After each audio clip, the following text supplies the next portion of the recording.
Jama'a barka da zuwa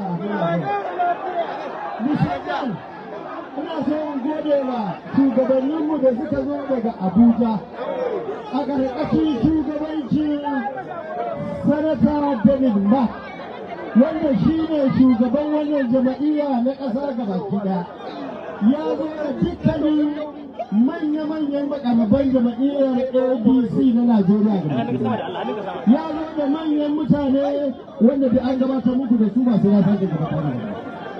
Ina so in tabbatar muku da cewa yau gashi Allah ya sa mun shiga cikin wannan jama'iyya ta ADC.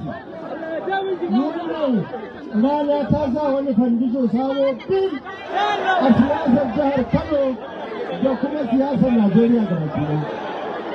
Ina kira gare ku da ku tafi ku je ADC.